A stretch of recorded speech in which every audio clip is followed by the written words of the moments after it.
And welcome to this edition of At the Mic, the Thursday Deep Dive. I am your host, Keith Malinak.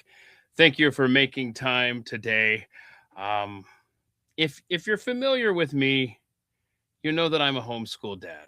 All three of our kids were homeschooled.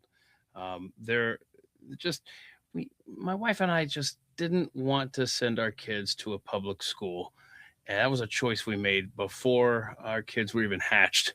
And we have been happy with that result. However, just because we chose to homeschool doesn't mean that there aren't good public school options out there. Now, I don't know where they're at.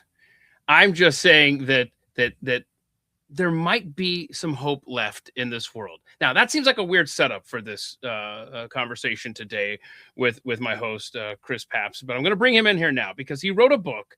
And let me get this. Chris, hey, man, thanks for making time, buddy. Yeah, thank you. I appreciate you having me. I want you to convince me and everyone else by the time that this conversation is done today, despite all of the terrible news that you're going to share with us, that there's still hope in this world for public schools. But anyway, there's the book right there, Failure Factory, How Baltimore City Public Schools Deprive Taxpayers and Students of a Future. Now, after what I said at the beginning and seeing the title and the subtext there of your book, which has so much important information in it, I'm going to turn the floor over to you and let you tell us what you uncovered, how horrific it is, and yet somehow we're still going to think that there's hope by the end of this. So, Chris Papst, thanks for making time, man. I want to actually start with your background, if you don't mind, before we get into the book here, because I think this is really cool how you played college baseball, right? I did. I played for the University of Pittsburgh for 4 years. Division I, man. How cool is that? Oh, it was a great experience. Yeah, it was a great experience. What position did you play?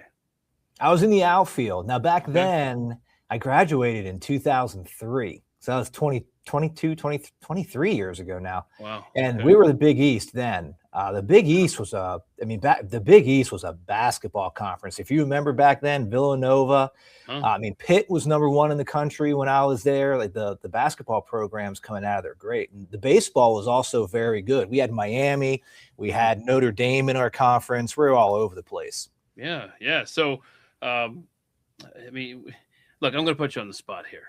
Yeah. How good were you, man? You're pretty good? Because you played Division I baseball. You obviously weren't a slouch. So I was. How do you put that? So here's the thing: like when you're playing Division I baseball, I think that a lot of guys can play really low level minor league, and this is what I usually tell people. I was never going to be good enough to make the 40-man.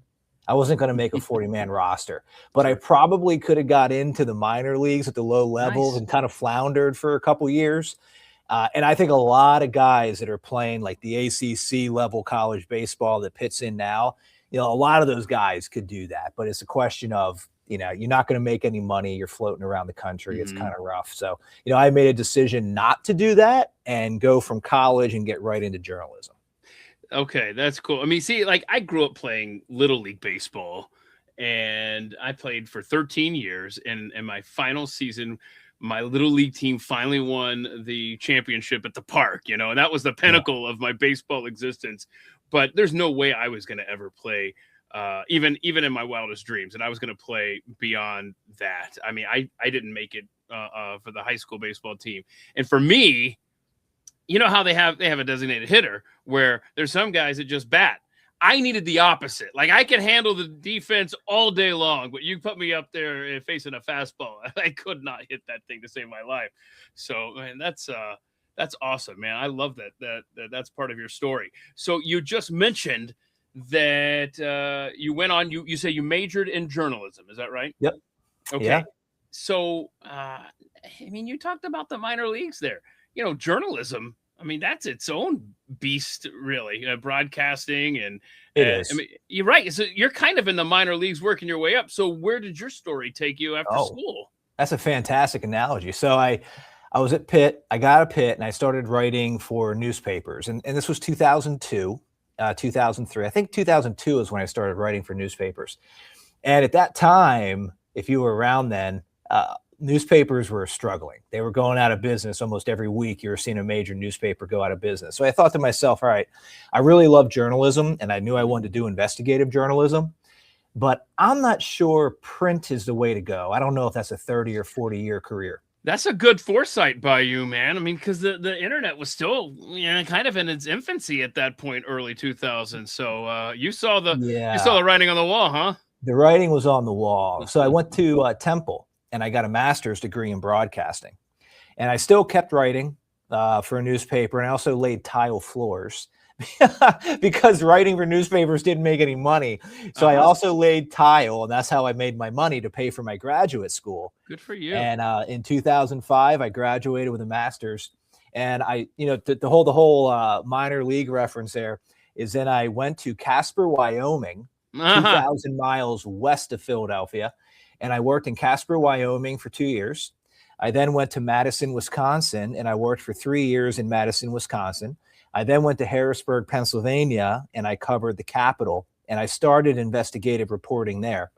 And that's where I wrote my first book, which was called Capitol Murder, which was about the bankruptcy of Harrisburg and everything Harrisburg did wrong to file for bankruptcy and just financially collapse. And then I went to the major leagues. So then I got an offer to go to ABC News in Washington, D.C., and I worked for the ABC News affiliate as an investigative reporter there. This was 2014.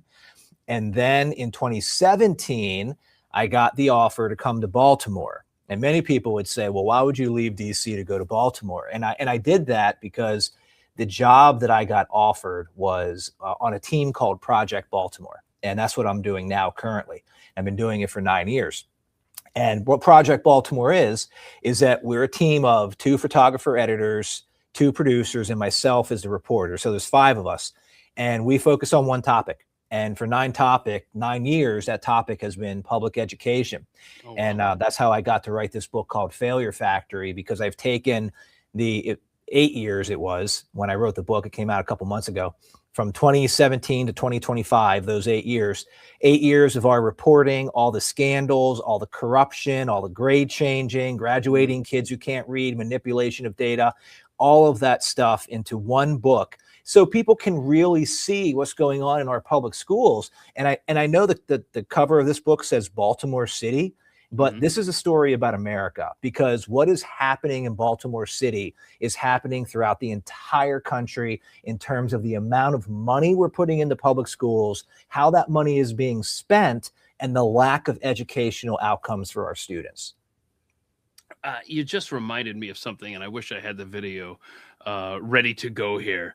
But you just reminded me of a teachers union president who famously said at one of those, I think it was the NEA, I can't remember who it was. I think I know where you're going with this. Yeah, where the goal of the teachers union isn't to educate kids, right? It's to empower our members or something like that. And I think, are you referring to the quote of when kids start paying dues, we'll advocate for the students? Was that the one you're referring to? I'm not familiar with that one. The one I'm thinking of was Randy Weingarten, but I'm not positive. So but it was something along those lines, that it was just kind of like a, we knew this to be true moment, but I can't believe that she's saying it out loud.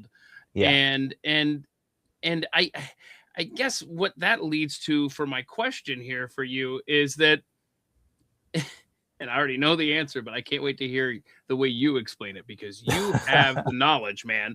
But it's just stunning how many people think that you can throw more and more money at a school district, and all of a sudden overnight the problems that those schools in that town, in that district, that county face are going to be solved. If we just raise property taxes, just 1 penny, come on, it's 1 penny per square foot, whatever, like that's going to solve all of these problems. That is not the case, as you found out, correct?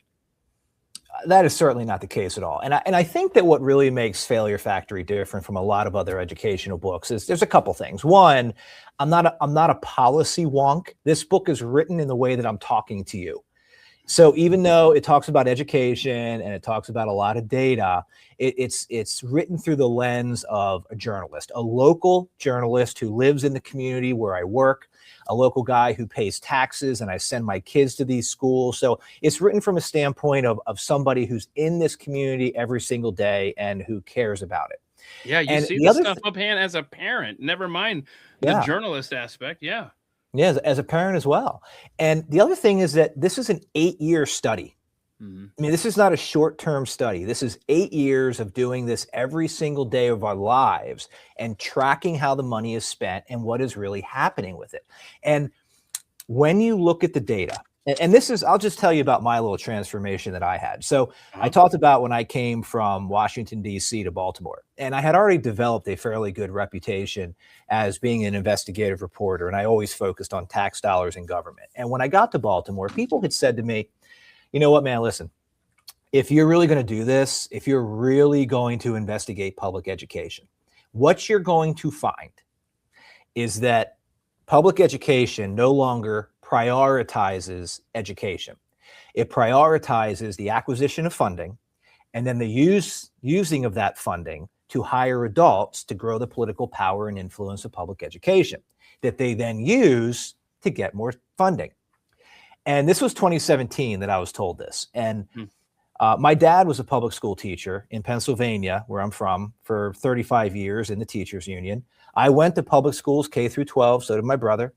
And in 2017 was the first time that I was really introduced to that idea that public education is no longer prioritizing education, it's prioritizing the acquisition of funding. And I didn't believe it. I mean, from the very beginning, man, I just dismissed it. Yeah. And then year after year, day after day of me doing this, my pendulum kind of started to move this way. Yeah. And, 2018 comes, 2019, 2020, my pendulum's moving more this way. And then we can later on in this, I can tell you the moment where, it hit me. But wow. I wrote this book and I released it because I do now believe that it's true. That if you look at the data, and I really think that's what makes this book different, is that over 8 years, I don't tell you it's true. I show you how it's true. That the decisions that are being made in public education are not being made for the benefit of students. They're being made for the benefit of the adults.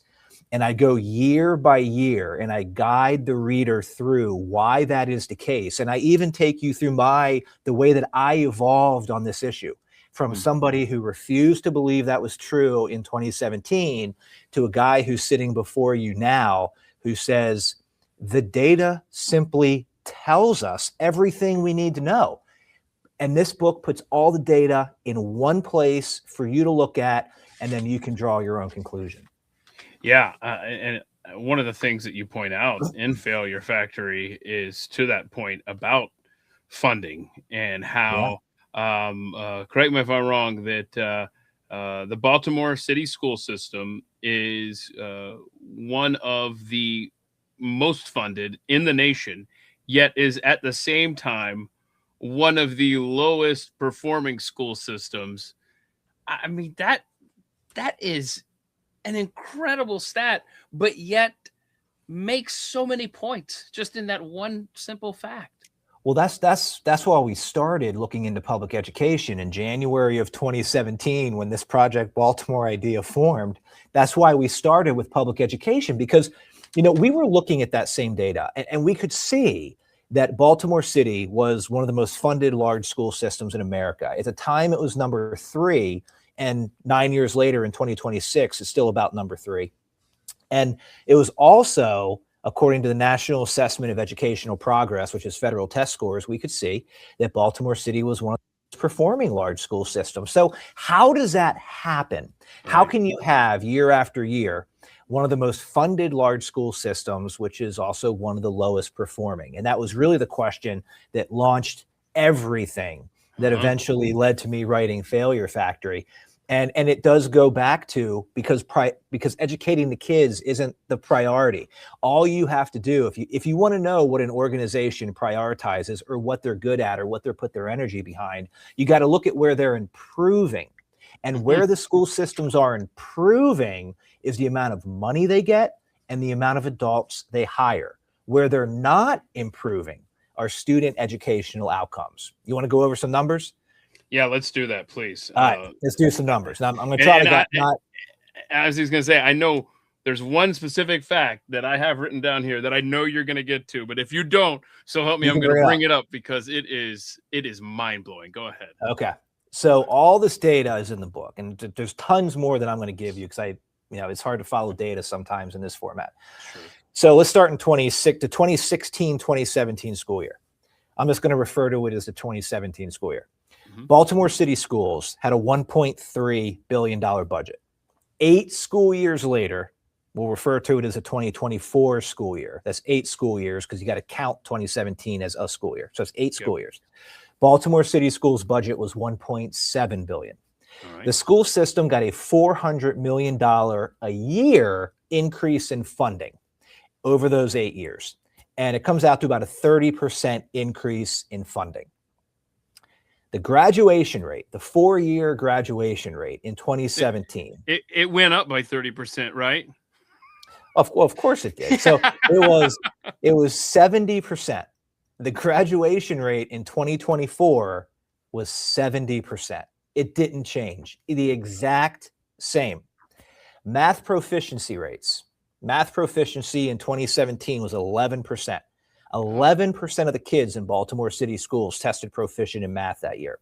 In 2024, it was 10%. 90% of the kids in Baltimore City in 2024 did not test proficient in math, with a 30% increase in funding. So what did we just talk about a few minutes ago? If you want to see what a school system or any organization is focused on, you look at where they're improving. Well, the school system improved their funding by 30%. Math proficiencies went down, and the graduation rate didn't budge. It stayed at 70%. So then you probably are thinking to yourself, okay, well, where'd the $400 million additional dollars go? Well, I'll tell you.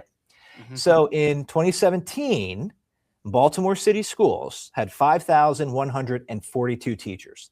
And all this data is Maryland State Department of Education data. This is not Chris Papst data. This is not Fox 45 data. All of this comes from the Maryland State Department of Education. 5,142 teachers in 2017. In 2024, you ready for this? School system had 5,142 teachers. That's not a joke. That's Department of Education data. They got $400 million additional dollars and didn't hire any additional teachers. What? This is why I'm saying when you look at the data and you look at these numbers, you can see where the priority is. So now you're probably asking, okay, Chris, well, if they didn't hire any teachers with $400 million, where did the money go? I'll tell you exactly where it went. Okay. It went to director level positions. It went to assistant superintendents. It went to the administrative state. It went to central office. The money didn't go to the classrooms. Right. I was going to say, so we're not even hiring better teachers at 30% higher pay. This is all the management. Yeah. And in the book, I have all the data. I mean, you mentioned the pay. I have all the data over those 8 school years of the increases in pay. And when you look at directors, principals, assistant superintendents, teachers, you know who got the lowest pay increase percentage-wise? Teachers. You saw the directors get more money percentage. The principals are getting more money. You can see the decisions that are being made in the school system. And if you look at the data over these 8 years, it becomes very clear that the priority is not to put the money into the classrooms to help the kids. And there's just in the data that we talked about there's so many other questions that you can formulate from that. And this is really how Project Baltimore unfolded over 8 years, was that like one question led to another question that led to another question. So we already talked about how in 2024, 70% of the kids graduated. That was the graduation rate, 70%. But we also mentioned that 10% of the kids are proficient in math. How can that be? How can 70% of your kids graduate, but only 10% of your kids test proficient in math. Because they were so good at everything else, Chris. It makes your head want to go like, well, why is that happening? And this goes back to my pendulum. Like when we started answering these questions, my pendulum started going this way. And the only way that you can really answer that question is by going back to what we've been talking about. The priority is not educating the kids. No. The priority is the acquisition of funding. And how do you acquire funding? By keeping kids enrolled, because schools are funded based on enrollment. So you push the kids through, you matriculate them from 3rd to 4th to 5th, all the way up to 12th grade, to the point where they're graduating.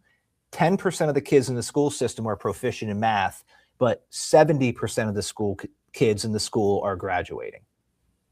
And you're sending these kids out into the world with just the worst educations, and it's just a racket for those at the top, and it's just horrific to see these numbers. And one of the numbers that you have is tell us this. Correct me if I'm wrong. There are 6 schools in Baltimore where 0 students are proficient on any subject, right? Yeah, that's correct. Yeah. So that was a story. That was one of our first big stories that we did in 2017. So when I got to Baltimore in 2017, I didn't know anybody. I'd never really been here. And, as an investigative reporter, before you start making contacts and sources and all these other things, you got to get data. So the way you do it is you got to pull source information together and then look for outliers, and that becomes your stories, and that becomes your initial reports. And then what you do is you hope that those initial reports hit, people start looking at your work, and then they start contacting you.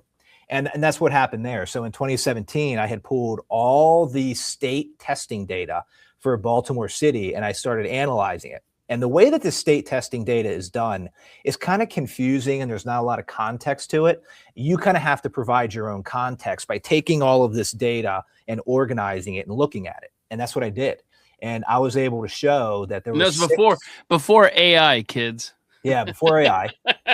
And I was able to show that there were 6 schools in Baltimore City that did not have a single student that would test proficient in any subject. Hundreds of kids, not one of them was proficient in anything. And that was really the story that launched Project Baltimore and started putting us on the map. And it was a story that went viral all over the country, as it should. Mm-hmm. It should go viral. That is a devastating statistic. But it was, and that was where my pendulum really first started to move, because after we did that story, there was crickets in Baltimore City. Crickets. Nobody said anything. None of the elected officials in the city, none of the public officials said, hey, what are we doing here? How did that make you feel at the time? Because surely you thought this is going to shake things up, and this is going to change the culture, huh? What I actually thought, dude, was I thought like that was like a mic drop moment. Like, I'm 6 months into Project Baltimore, and Project Baltimore's over. I mean, could you really have a stat that's worse than that? Right. And what blew me away was a degree to which none of the public officials in Baltimore City seemed to care. They didn't say anything. People outside of Baltimore and people outside of Maryland, I mean, this story went everywhere. Everybody was talking about this story in 2017. And nothing in Baltimore City. And I started thinking to myself, well, how the hell does that happen? Right. And then we did a story a little bit later after that there were 13 high schools in Baltimore City that did not have any students proficient in math. And I'm like, okay, well, that kind of didn't get anything either. And that's when I really started to realize that if this school system were really caring about education, somebody within the school system, within the higher ranks of it, or somebody in the city within the higher ranks of it, would be saying this is completely unacceptable, calling for people to be fired and for the school system to be held accountable. But none of that happened. Okay, I mean, so hang on. I have 2 questions. First of all, how I mean, you had to do some soul searching during this time, right? You went from what you thought was going to be a mic drop moment to is this thing on type moment with the microphone. But here are my two questions here. During this time, were you hearing from any government officials, even if it's outside the city, like parents, anybody that were saying, damn, dude, good information. Thank you for exposing this. And I'm going to ask you two questions at once. So I wanted to know if you were getting any feedback from where you're checking with the station engineer. Is our transmitter working? But I want to know about, and this is going to be a little personal, but I want to know about management at Fox 45 because you're doing damn good work that's getting no results from local officials, at least. And I'm just wondering, did they ever come to you and say, hey, look, you're not having the impact we thought, Project Baltimore. We need you to focus on something else. Or were they supportive? And you don't have to answer that if you want to, but I just, as a professional, I would just be so freaking frustrated that I thought this was going to change the world. And here, nobody's even responding. All right, let me answer. I'll answer the second question first. Longest question you've ever been asked. Sorry. So I think that the reason that I work for a company called Sinclair, and Sinclair owns Fox 45. Okay. And the reason that I came to Baltimore is because this is where Sinclair's corporate headquarters are. Okay. And I think that there was a belief within the people that own the company, or the people that have been with the company for a long time, that this was going to be the case, that we were going to expose these massive scandals in Baltimore City and that there would be crickets. That's what they expected here. Now, I didn't, because coming from a place that's not Baltimore, like my little town in Pennsylvania that I grew up in, little town called Elverson, if somebody had done a story that, let's say, our elementary school didn't have any kids proficient in math or reading, I mean, there'd be pitchforks. Right. You know what I mean? Like the parents would be storming and saying, all right, superintendent, gone. Like you're gone that afternoon. Right. But that's not the case in Baltimore. It's accepted here, which is why it's been allowed to happen for so long, year after year, and why it's really having a devastating impact on the city that we can get to in a little bit. But yeah, so I think that the managers in Sinclair and Fox 45 were expecting that to happen. Now, let's go to your first question. Yeah. We got an enormous amount of feedback, but it wasn't from the people in the city or the state that hold power. It was from the parents at these schools. We went and interviewed them. It was from teachers at the schools that are saying, yeah, but these kids are still graduating because our grades are simply being changed by the administrators. And getting to that in a second too. I was getting feedback from a lot of administrators in central office, the people who know things are wrong, but they don't want to lose their $200,000 a year jobs and good pensions. So they contact people like me anonymously, and they start telling me what rocks to look under. And that's really how Project Baltimore and Failure Factory got to be written and such a success, is because people within the school system were coming to me. They just weren't going on camera. They weren't giving their names. And it was very rewarding for me to know that most of the people that are in that school system know what's going on, but they're not the people that run the school system. And they're not the people that are the mayor and the president of city council or the governor of Maryland. They're all cheerleaders for a system that is clearly not performing anywhere near where it should be performing. And that part is frustrating. That aspect of it is very frustrating. But if you read the book, if you read Failure Factory, there are many parents in there that I talk to, teachers that I talk to, most of them anonymously because they don't want to lose their jobs, but they're blowing the whistle. And a lot of people in central office, high up in central office, that are also blowing the whistle, saying, these are the things that are happening. This is why the school system is failing. I just can't give you my name because I'll be kicked out of social circles and I'll lose my job. The entire time that you lay out these stats and tell these stories, it's just, my heart breaks because year after year, school year after school, graduating class after graduating class, there are children that are just completely disregarded, cast aside. They don't care that they're not learning. And quite frankly, you can see quite frankly, a century of progressivism, but that's another show, playing out in our society, and the results of an education system that in no way puts children or their education first. Did I hear you mention there about changing grades? I mean, I thought that was verboten. So a big part of the book is our 5-year investigation into this massive grade changing scandal in Baltimore City. And I could probably talk about this. It's alone for 2 hours, but I'll try to get this in just a few minutes. Take your time, please. Just the cliff notes. Okay. So when we did that story in 2017 about the 6 schools that had no kids proficient in math, we had a teacher reach out to us from not one of those schools, but a school that was very close to being one of those schools. And she said, I mean, what you're breaking here, I mean, this is every day. Like, this is the life that we live. But these kids are still graduating. And this was a Spanish teacher at a high school. And she's like, I failed kids this year that graduated because the administrator just went into my grade book and changed failing to passing, a D, like a 60, which is the lowest grade. And these kids are graduating. So I started to get a few other people that were reaching out to me saying the same thing. So I filed a public records request with Baltimore City Public Schools. And at this point, we had done a number of stories on grade changing. And what I requested in my public records request was I wanted documents, emails, internal investigations by the school system related to grade changing. Fairly simple request. They wrote me back and they said, we're not going to give you anything. So we sued them.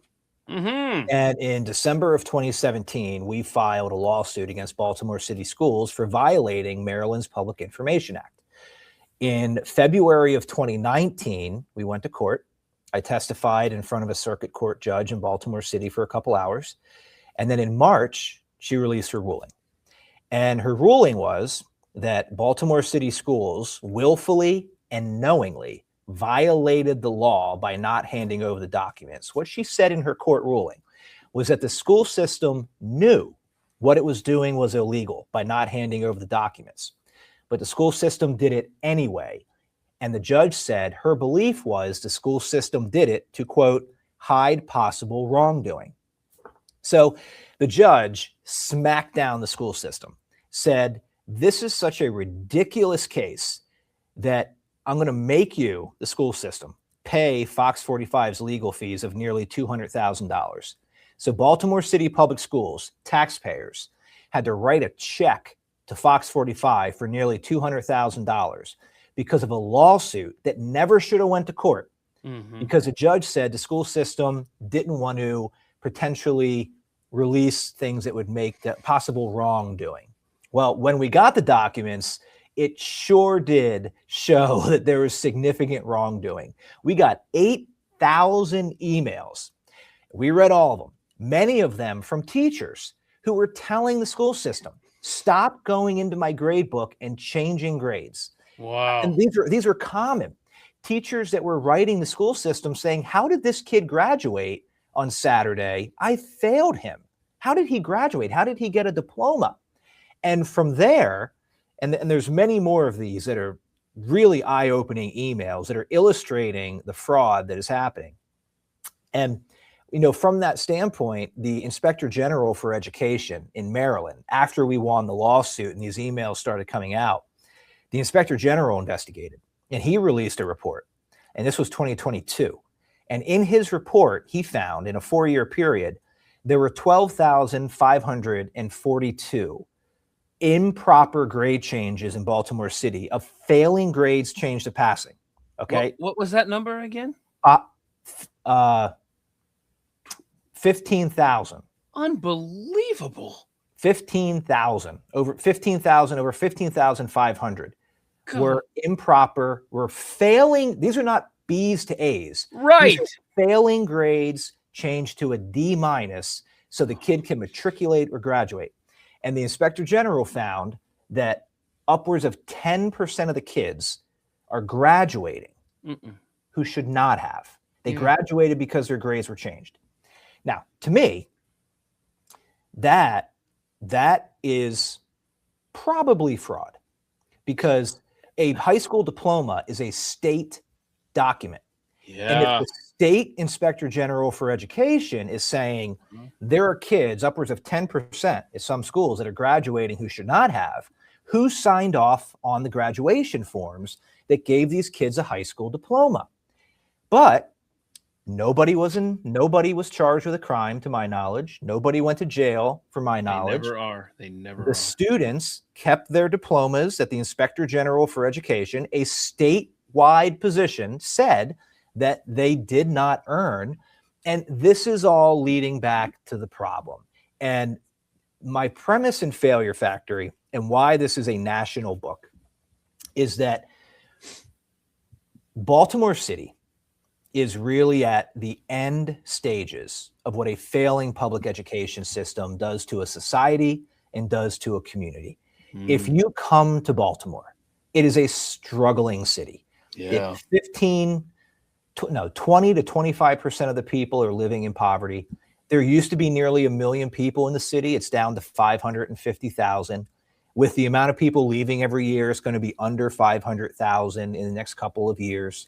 It's consistently one of the most dangerous, deadliest cities in America, actually in the Western Hemisphere.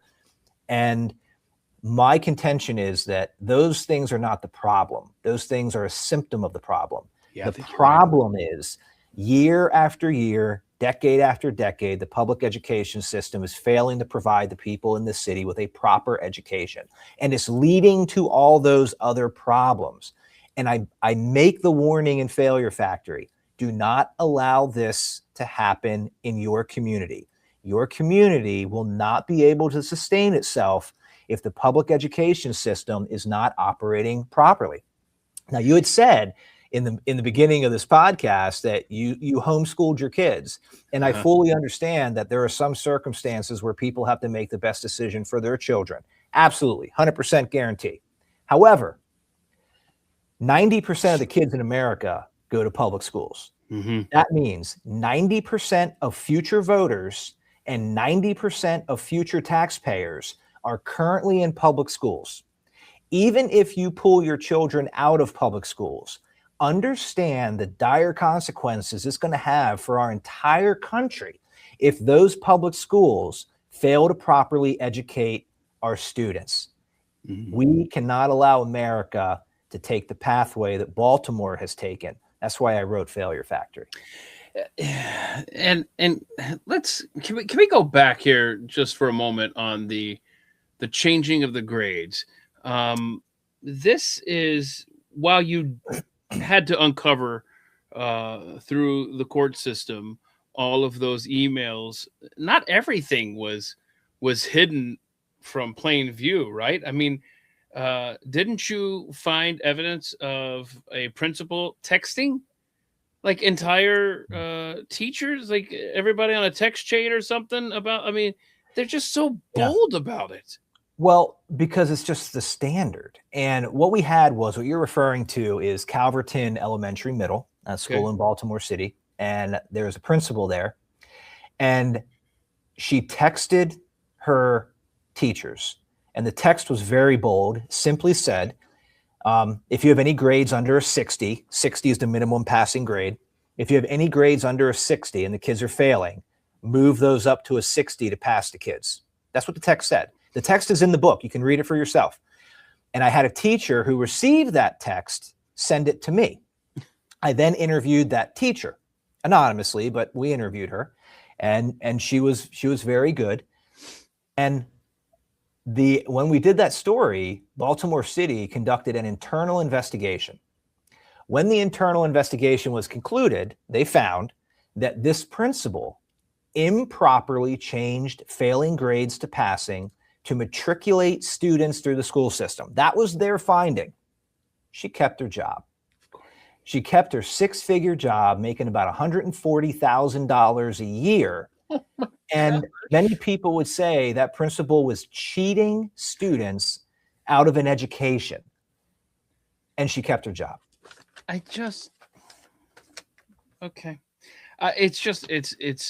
It's mind numbing, and they're just facts that you're reporting. They're just stats and facts, and it's mind blowing that this is happening. And you mentioned here that in Baltimore, 60 is a passing grade.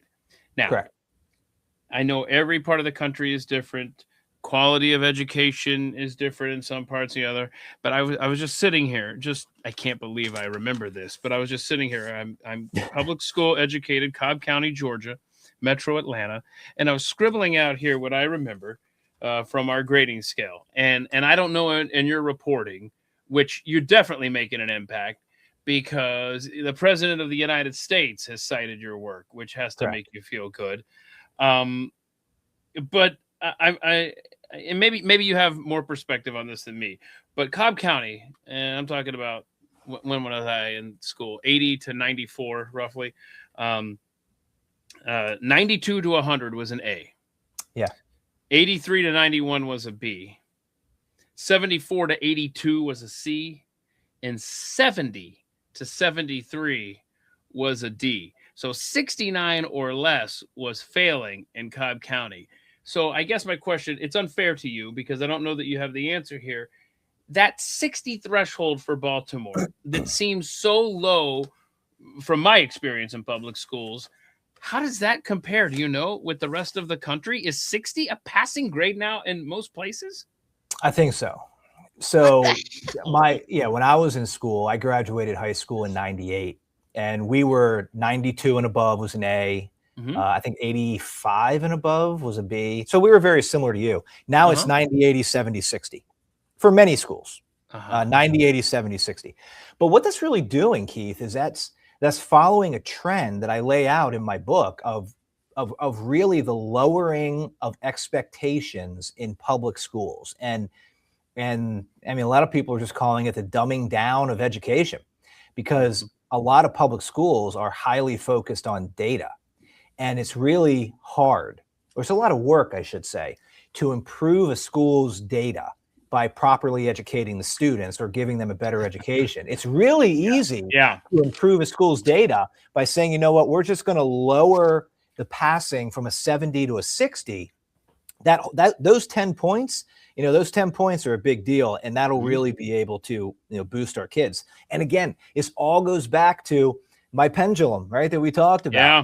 That in 2017, I didn't want to believe it. But when you start looking at things like that, and you start looking at how the school system is doing things and why they're doing it, it's all designed to pass more kids. Mm-hmm. It's not designed to educate kids. I talked to a teacher in the book who very articulately points out how the focus of the school system is what she says is the focus is on passing, not on learning. And when we're talking about what we're talking about right now, which is the lowering of the A's and B's and a D now, a D minus is a 60. That's really what she's talking about. And I'll give you another example here. So the casual observer is going to look at that and say, oh, look, it looks like our schools are improving. But what they're not taking just a moment to look at is this sliding scale, the grade scale. That is terrible. Well, that is just the beginning. So I have a whole chapter in the book that is designed for people around the country to look at their school board policy. I mean, can you really think of a topic more unsexy than school board policy? Like, who does that? But school board policies are phenomenally important because they're telling you things in the school system that you probably don't realize. And what I do in the book is that I show you policies in Baltimore City.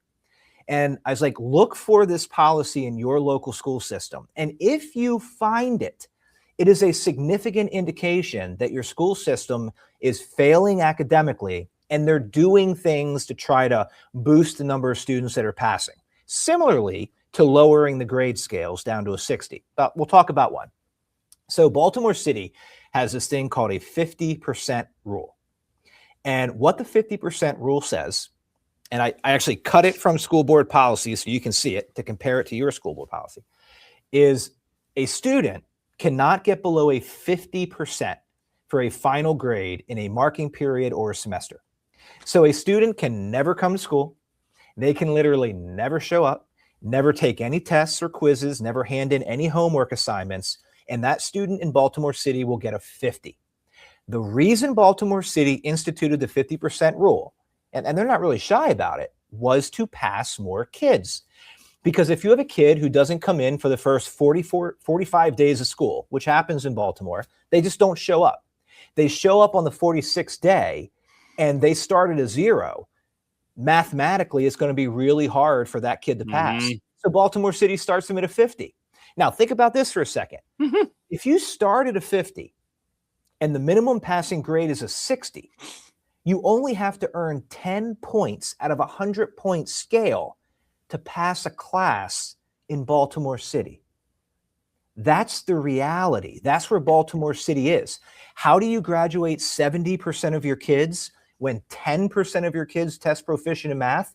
It's because of policies like that. So in Failure Factory, I lay out these policies and I show people all around the country, look for these types of policies, like the 50% rule. If your school system has it, it's a problem. And I'll tell you how I know it's a problem. Because many school systems in Maryland don't have it. The higher performing school systems in Maryland do not have the 50% rule. They don't need it because they're properly educating the kids. Baltimore County, which is the 3rd largest school system in Maryland, it kind of surrounds Baltimore City. It's Baltimore City and Baltimore County. They do have the 50% rule. They created it in 2015, so it's fairly new. And if you go back in Baltimore County and you look at test scores and graduation rates, what you're going to see is leading up to 2015, they started to go down. And the school system needed a way to get the kids that were passing to pass and to increase graduation rates. So they instituted the 50% rule. The solution that most people listening to us right now, Keith, would say is, hey, why don't you just better educate the kids? Well, that takes a lot of work. It's a lot easier for the school board to just pass the 50% rule, stick it into their school board policy, and now all of a sudden a lot more kids are passing. These are the things that convinced me that I need to write Failure Factory, because I don't think a lot of people know this stuff. No. And I think that if people knew everything that we're talking about here, and by the way, what we're talking about is 30 pages of a 250-page book.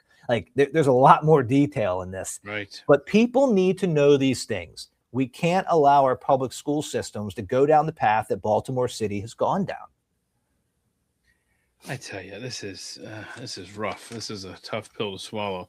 I mean, people like me have always known that public education is substandard. How's that? It's way below where it needs to be, but it sounds like a criminal enterprise, quite frankly. And one of the things I wanted to ask you is, did you learn in your years of studying this, help someone like me understand the how funding works? In other words, I've heard you say that it's based on enrollment. Is it also based on the day-to-day attendance figures? Is that part of that, or am I mistaken? Depends on where you are. Okay. So California, my understanding is, does a moving attendance average. Maryland, and this is interesting. Oh no, no. When I learned this, it was kind of an eye opener. Which again, pendulum. Maryland does 1 day a year. So Maryland school funding is based on 1 day a year. How many kids are in the seats? And that day is September 30th. Did you ever watch The Wire? No. You know of The Wire, right? Gosh. The show The Wire. Okay. Who was in it? Oh God, it was about Baltimore. Okay. I don't get out much, Chris. Okay, fair enough. Okay, there's a show called The Wire. But I remember seeing advertisements for it. How about that? Does that count for something? Absolutely, it does. If it flashes on the screen during a football game, then I've heard of it. Yes, fair enough. So they had an episode where they sort of talked about this, where one day a year is all that matters in Maryland. You got to get a kid to school one day a year. And if you get them to school that one day a year, that child is considered enrolled and the school gets the funding. Okay, so hold on. It's not just the kid shows up one day. It's a specific day on the calendar for everyone? September 30th. Yeah. Oh my gosh. Enrollment is counted on September 30th. Okay. Now, if you come to school on September 28th, they're going to count you on September 30th. I bet they are. To make sure that they're going to do that. But the problem with this, and here's another series of stories that have gone viral that we have done, all of it in the book, is a lot of the kids. Let me get through this before you react, because it's kind of stunning. Okay. Yes, sir. A lot of the kids go missing, and they don't know where the kids are. And there's a designation in the Maryland State Department of Education called whereabouts unknown. And what that is that's a kid who was enrolled in a school, and then the school can't find them anymore. They go knocking on the door, they call the numbers, they try to find them. Kid's gone. They have no idea where they are. So the school checks this little box called whereabouts unknown. But because that kid was enrolled, the chances of that kid being funded by taxpayers is extremely high. So in the book, in Failure Factory, I go over all of this, okay? And at the time that we were doing these stories, and this was 2022, there were 6,100 kids in all of Maryland that went missing. 6,100, okay? The new numbers came out a couple months ago, and we did an updated story on it. It's now 11,000. It's nearly doubled. Maryland lost. And when I mean lost, I mean they don't know where these kids are. They're gone. 11,000 instances of these kids that were enrolled, and now the schools don't know where they are. And when you put a dollar number on it, it's $168 million.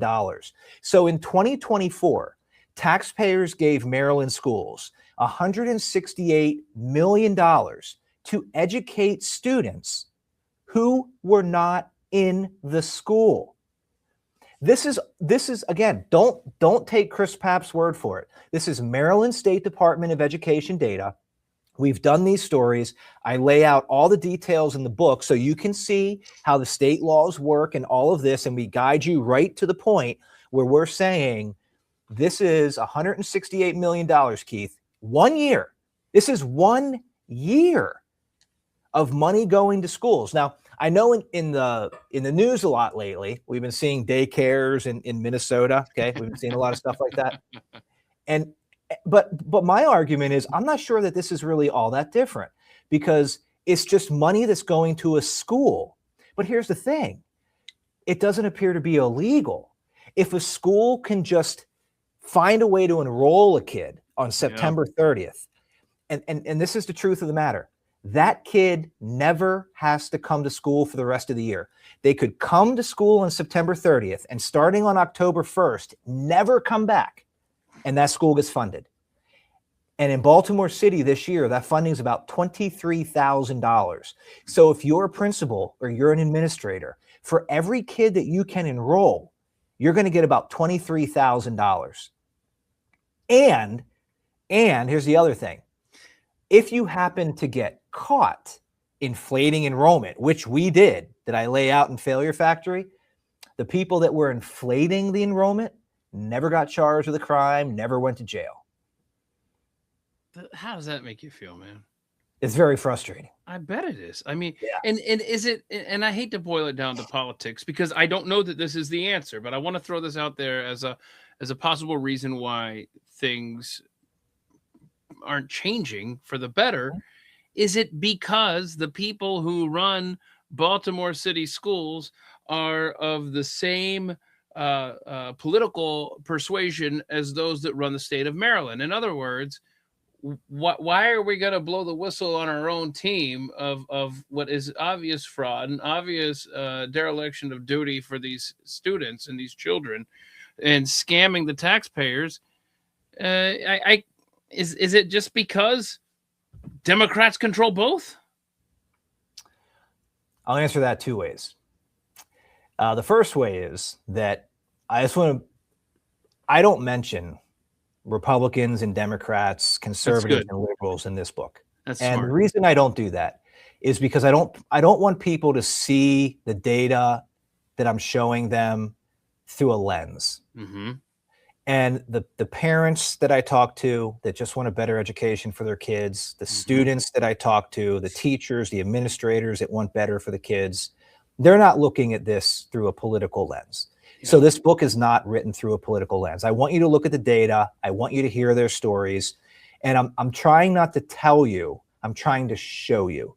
And I feel that if I put that lens on of ideology, it's harder to show people stuff. No, and you're so right. I want you to see it, and I want you to be able to draw your own conclusions. But with that said, I think the data is very, very clear as to what conclusion you're going to draw vis-a-vis, the school systems themselves. Now, to answer your other question, I think there's a lot to discuss here. But I will say this: the only Republican who's elected that has any jurisdiction over Baltimore is Donald Trump. So if you look at Maryland as a whole, both U.S. senators in Maryland and every U.S. congressman who has jurisdiction over Baltimore is a Democrat. Every state level position, from governor down to comptroller, one political party. Every state senator, every state delegate is from one political party that represents Baltimore City in the state of Maryland.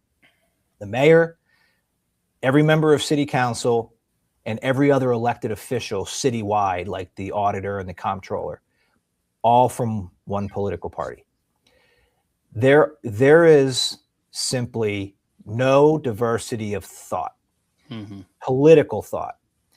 And I am not suggesting that Republicans have all the answers. Yeah. I don't think they do.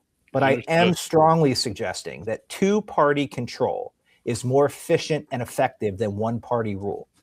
And what you do have in Baltimore is complete and total one-party rule. So much, in fact, there has not been a Republican elected to city council since 1930.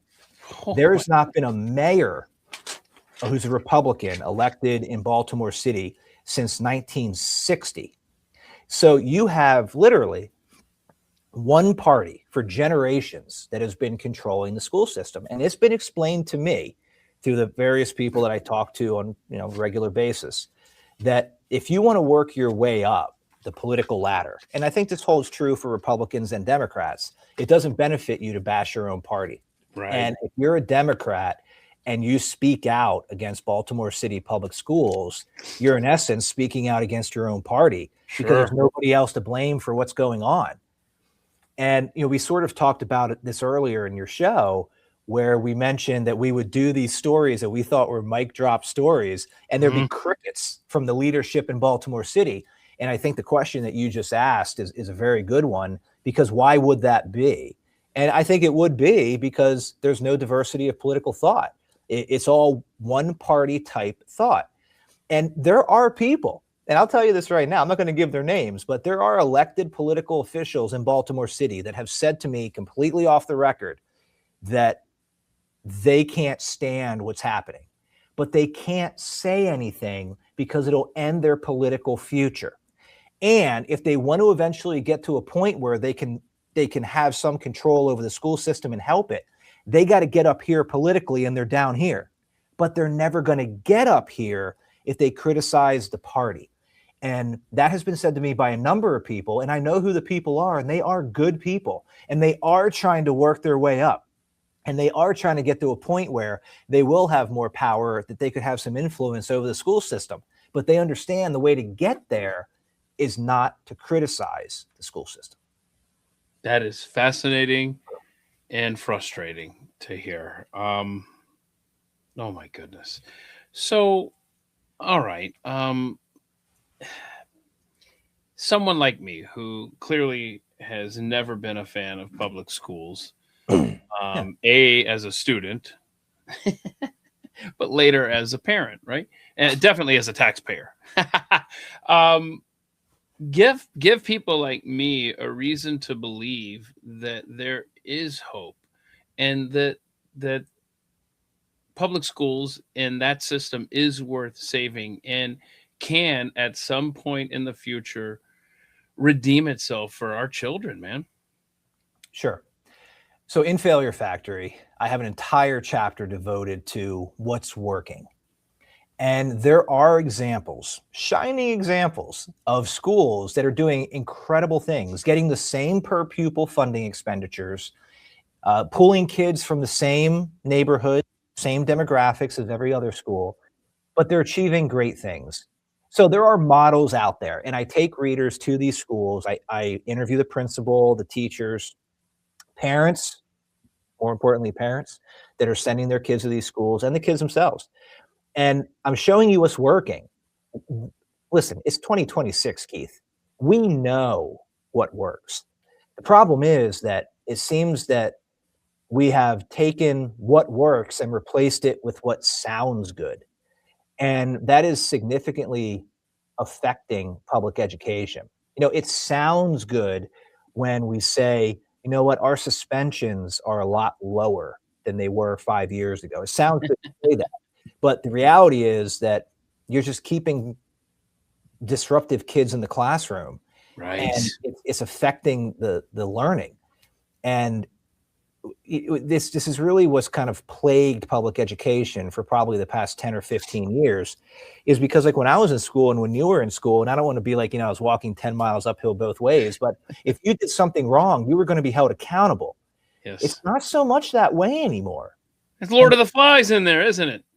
In many ways. You talk to a lot of teachers. I interview a nurse in the book who equated going into a Baltimore City school as going into Afghanistan. And I was like, you can't be serious. And she's like, no, I feel like I'm going into a war. Like I'm treating broken bones. I'm treating concussions. This is in like just normal everyday stuff that's happening in these schools. But there is hope because there are things we know that work. There are strategies in public education we know that work. The problem is that it breaks away from the status quo and this cookie cutter approach that is making people a lot of money. People are making big time salaries now in public education. And I think that there's a lot of people that are still getting into public education for the right reasons. They want to help kids, especially kids in inner cities. But there's a growing number of people that are getting into public education because it's a means to acquire wealth. And when you have $1.7 billion going into a public school system, people want the money. We talked about earlier about how the school system got $400 million additional dollars a year and didn't hire any teachers. You know who are some of your lowest paid employees? It's the teachers. The people that they're hiring are the people that are making the big six-figure salaries, the directors, the assistant superintendents, people like that. That's who they're bringing in. It's the administrative state. And when you have a growing number of people that are making that much money, it has to be broken from a perspective. But it's going to require people electing different politicians that are going to hold the school system accountable. And it really comes to school boards. You got to have good people that are running for these school boards. You got to have good grassroots people. And when I say good, I don't mean Republican or Democrat. I mean people that are going to come in, watch how the money is being spent, and demand that they have better outcomes for their kids. And I really don't think that this is a Republican or Democrat issue. This is we need to educate our kids. We're stuck in this status quo cookie cutter approach to education that has to change. It's honestly, it's shameful. And this applies to all levels of government, but it's shameful that we have to keep such very close. It's our duty. It comes down to us, but it is shameful that we have to keep such a close watch on our elected officials. To the point where, my goodness, I guess I'll have to run for school board since it sucks so bad and nobody else is doing this. But let's say, though, that someone's watching this, someone has a child in a public school system or is about to, that says, look, I have to work my ass off to pay the taxes to fund these schools. I don't have time to even consider running for elective office. So they're still concerned, though, but not to the point where they're able to run for one of these offices. Can you go back and just touch on a little bit here? You mentioned earlier the 50% rule and how that skews the whole attendance and the grade there. What can you give us just a couple more things that people can look out for? They go, aha, look at that. I read that in Chris's book. Our school is doing that too. Give parents a few things to look out for. Really. Yeah. So I'll tell you what I do. So I have 2 kids in public school. Mm-hmm. And one of the most important things that I think that you can do is be in that public school. Yeah. Be there. Yeah. I know it's a lot of work to go to school board meetings, to sit there, to read through budgets. Budgets are boring as hell. Nobody wants to read through them. I mean, I miss my job and I don't want to read through them. But be in the school. Be there. Yeah. Make sure the principal, make sure the teacher. My wife, she probably writes I have a 3rd grader. Okay. My older daughter is in 3rd grade. And she probably writes a teacher once every week, once every other week. Make sure that they know who you are. Yeah, make sure they know who you are and what your expectations are. And that would go a long way. And it's really important to do that type of thing. Now, as far as what to look for in a school, because I did my homework before my wife and I decided which public school that we were going to send our children to. Mm-hmm. And this is the case that I make in the book. And this might sound like hyperbole, but it's not. There's a lot of data that you can look at when it comes to public education. You can look at attendance rates, chronic absenteeism, suspensions, arrests, test scores, graduation rates. I mean, it goes on and on and on and on. You can look at a whole bunch of different things. You can look at mean AP exam scores, SAT scores, a lot of this stuff. Most all of it can be manipulated. Can be manipulated by the school to make the scores appear better than they actually are. If a principal, which I document in Failure Factory, I take readers to a few schools where this is happening. If a principal wants to make their school look safer, they just stop suspending and arresting kids. Kids get into massive fights. They bring weapons to school. The principal just doesn't report it. And those suspensions or arrests, don't get documented. Arrests? Oh yeah. Oh, I mean, I know it's commonplace now, but it still blows my mind to hear that. I don't know that, and maybe I was just naive and just in the wrong part of the schools, because I was at a campus where, my senior class was, 558 kids or something like that. I mean, so it was a large campus. So maybe I was just missing some of the arrests happening. But I'm sorry to interrupt you there, but how common is that? Well, not common anymore, because the school systems decided that they wanted to make the schools more safe. So I talk about data in here. We'll get off on a tangent here.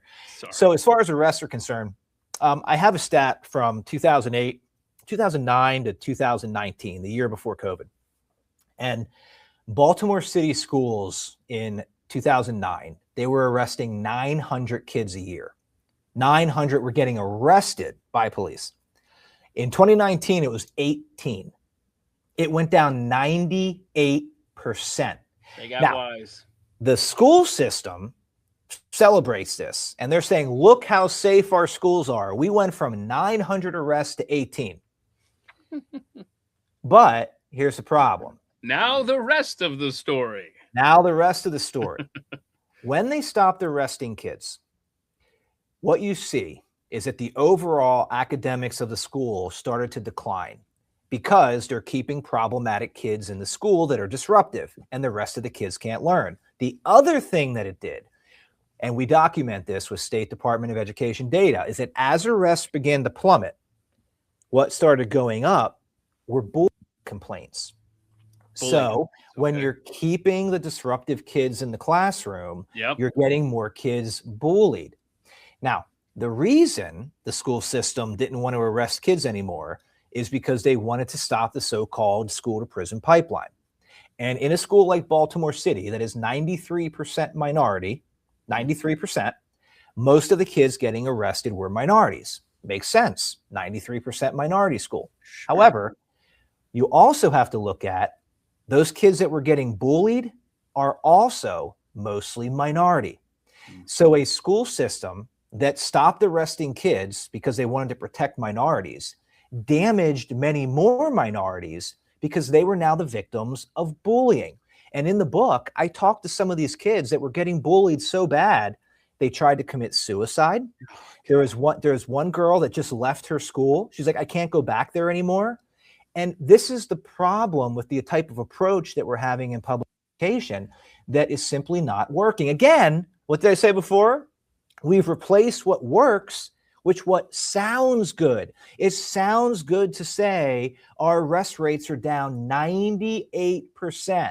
Yeah. But we know what actually works is holding students to some account for their actions. But the school systems don't want to do that anymore. Okay, now we're going to digress back to the original point before the tangent. Sorry. If you want to look at a school and see how that school is doing, as we mentioned, most of the data can be easily manipulated. What is really difficult to manipulate is standardized test scores. So when you hear people in the public education sphere say they want to do away with standardized testing, always think of it from the perspective of because they can't manipulate it, because they can't sit there on a computer with the kid and take the test. So standardized testing, state testing, is really the best indicator that we have as a public to see how a school is doing. Again, if you have 70% of your kids graduating, okay, doesn't sound terrible, but how many kids are proficient in math? 10%, because the school system can manipulate their graduation rates. They can just give kids diplomas. They can't manipulate the standardized test. So if you really want to know how good your school is or how bad your school is, look at the standardized testing.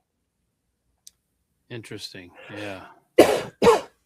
Okay. Man, there's so much to think about here. And I know that book is chock full of great information, and I would encourage everyone to check it out. Failure Factory from Chris Papst. I mean, because you're no slouch, man.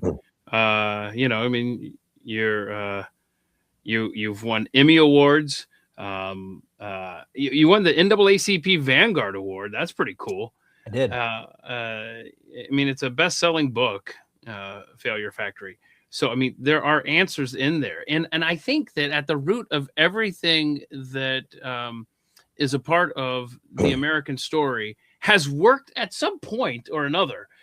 This was a Thomas Jefferson idea, and it can work, but it's so corrupt, and it's going to take people getting involved in their children's education. It's not a daycare. You don't drop them off and then hope for the best, and then I'll see you at the end of the day, because your children are spending so much time in the care of other people that in many cases just look at them as numbers, as clearly evidenced by what you lay out here. But at the same time, there are good people, there are good teachers, there are individuals who actually do want to see your kid succeed. And you just got to go in there and I guess help them, right? I guess is kind of the short way to put this, by keeping them accountable and making sure that you're involved as well. Are there any other thoughts that you want us to take away here, Chris, for parents that maybe are just, they've lost any hope that any good can come from this public education system? A lot of the things that we talked about here are pretty eye-opening. Mm-hmm. And, I wrote the book because I want people to know this stuff. Yeah. And this stuff, I can guarantee you, maybe not all of it. Your local arrest rates maybe not have fallen 98%, but a lot of what we're talking about is happening in schools all around the country. And as I said, if Baltimore is at the end stages of what a failing public education system can do to a society, we have to stop this. And we're seeing energy behind that. Yeah. Moms for Liberty, it's a group that, yes, they do a lot of work in trying to get good people to run for school board. And we're seeing the school choice movement start to expand throughout the country. I think there's 16 states now, maybe 17, that have adopted a pretty large version of school choice. In the bill that was passed earlier this year that President Trump calls the Big Beautiful Bill, there's a voucher program in that bill. We're starting to see things change. And I think it's competition, correct. And I think a lot of it's changing because people are understanding more about what's happening in the public education sphere.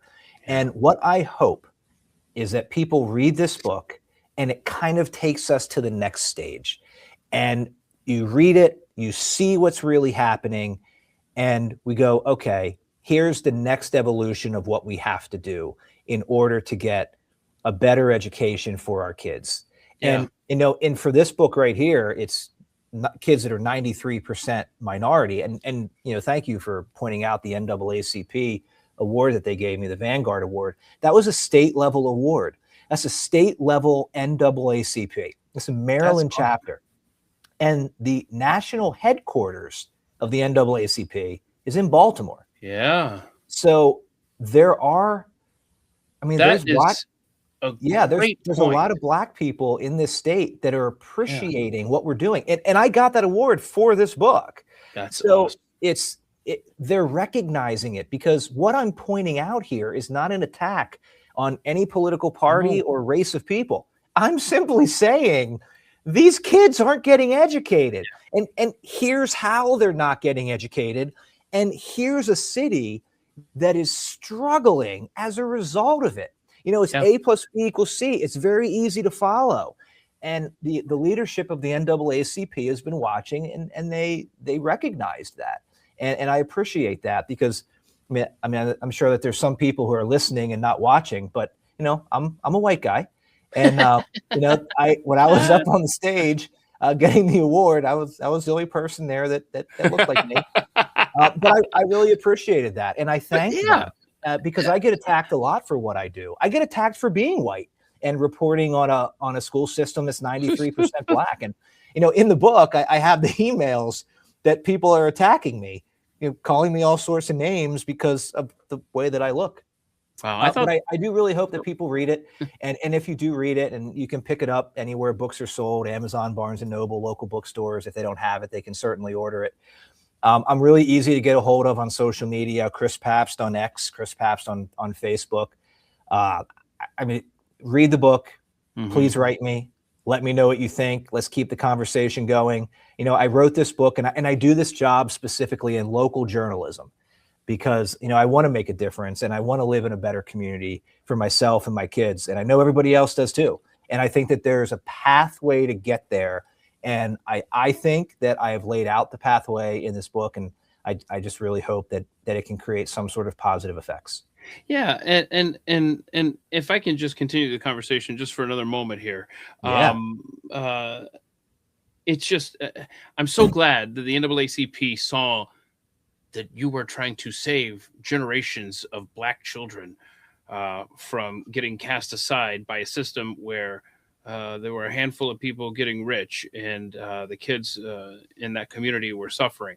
So kudos to them for recognizing your efforts and your work on the book there.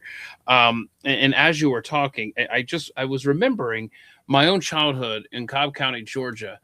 And this is going to seem kind of almost micro-focused, but everybody listening knows their school district and can apply this. It occurred to me that I attended schools in East Cobb County, which is the best part of the district as far as education.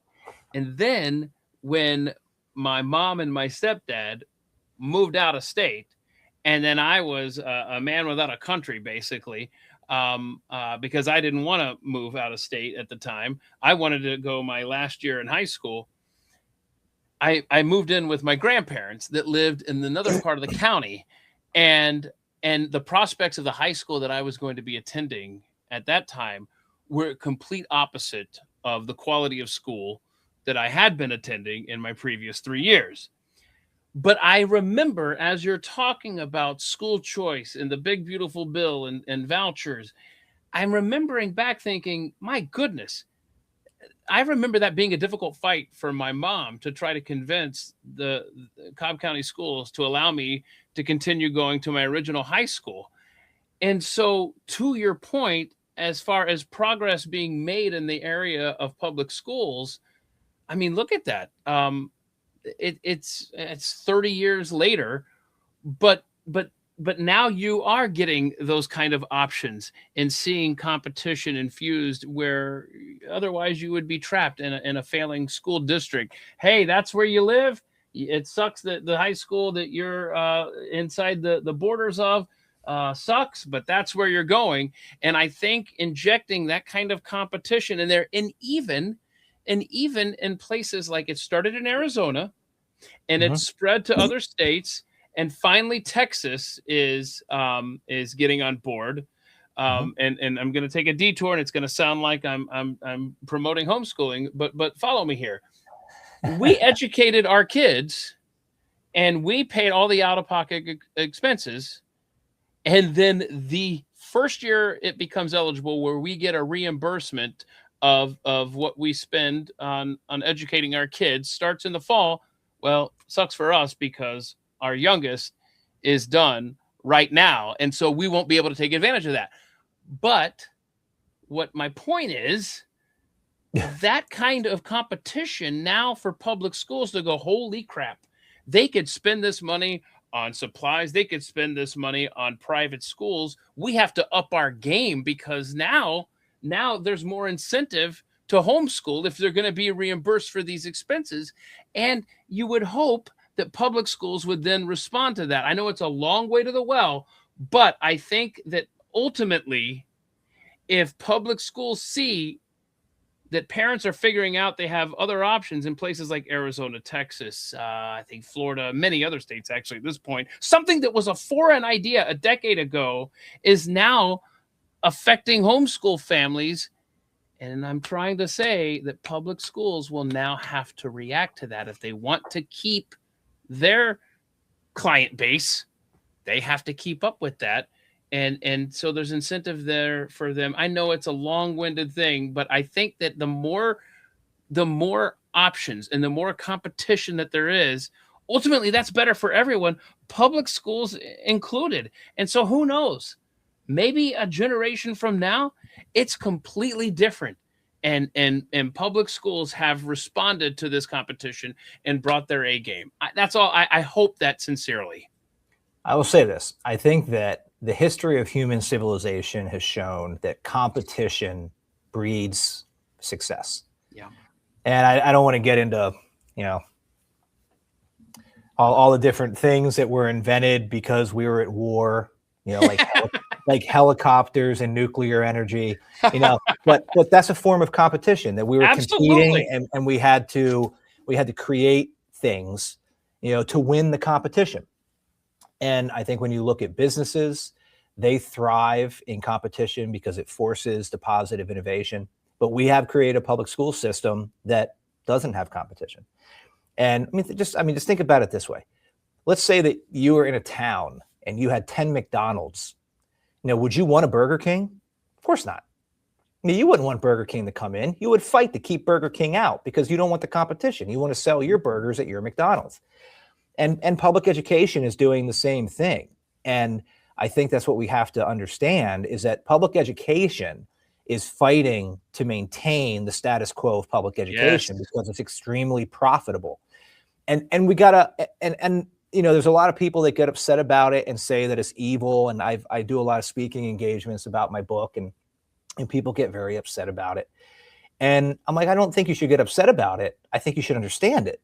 And then if you want to affect change, you got to adjust your strategy to the understanding of what the other is doing. And I think that you're making the same point, that if we want to improve our public schools, we have to understand that the public education system is going to fight that.